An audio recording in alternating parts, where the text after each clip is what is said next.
ताउम्र औलाद को तरसते रहे दिलीप कुमार। ट्रेजेडी किंग को नहीं मिला औलाद का सुख। मिसकैरेज के बाद सायरा नहीं बन पाई मां। बच्चे के लिए की थी दूसरी शादी। अधूरी रह गई दिलीप कुमार की इच्छा।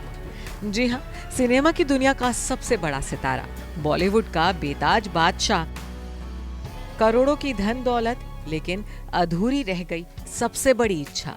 ये कहानी है दिलीप कुमार की, जो आज एक बार फिर अपने चाहने वालों को याद आ रहे हैं।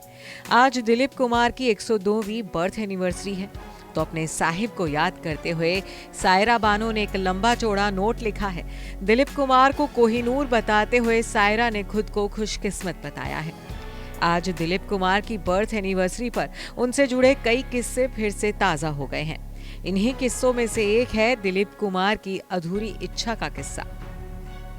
98 साल की दुनिया में दिलीप कुमार ये दुनिया छोड़ गए थे, लेकिन उनकी एक इच्छा ऐसी थी जो 98 वर्षों में भी पूरी नहीं हो पाई, और वो इच्छा थी पिता बनने की। जी हाँ, ताउम्र बेऔलाद रहे दिलीप कुमार।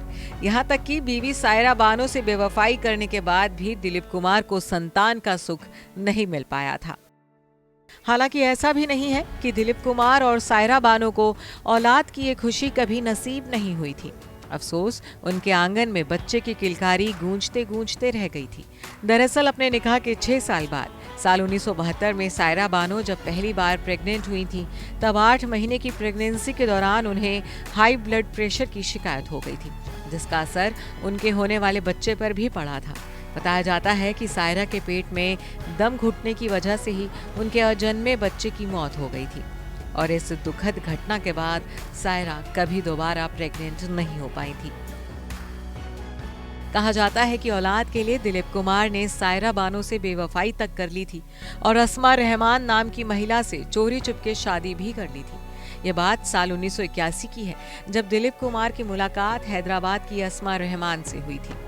दिलीप की बहनों फौजिया और सईदा ने एक क्रिकेट मैच के दौरान दिलीप कुमार को अस्मा से मिलवाया था, जिसके बाद दिलीप ने अस्मा रहमान से निकाह कर लिया था, लेकिन ये शादी सिर्फ 2 साल तक ही चल पाई थी। कई मीडिया रिपोर्ट्स में दावा किया जाता है कि अस्मा दिलीप कुमार के साथ वफादार नहीं थी, जिसके चलते दोनों का तलाक हो गया था। 98 साल की उम्र में दिलीप कुमार दुनिया से चले गए और अपने पीछे तकरीबन 604 करोड़ रुपए की प्रॉपर्टी छोड़ गए, जिसका कोई वारिस नहीं है। रिपोर्ट के मुताबिक दिलीप कुमार के पास लगभग 604 करोड़ रुपए से ज्यादा की प्रॉपर्टी थी, जिसमें उनके 2 बंगले शामिल रहे। सबसे पहले आता है दिलीप कुमार का ये बंगला, जिसमें वो करीब 50 साल तक रहे।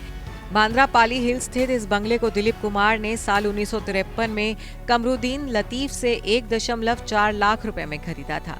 2000 वर्ग मीटर में फैले दिलीप कुमार के इस बंगले की कीमत 350 करोड़ रुपए से ज्यादा की बताई जाती थी।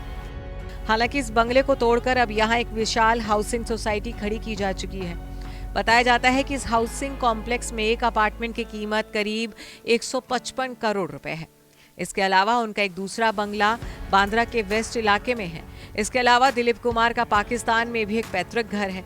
पाकिस्तान में दिलीप कुमार के इस पुश्तैनी घर को जल्द म्यूजियम के रूप में तब्दील करने की चर्चा लंबे समय से चलती आ रही है।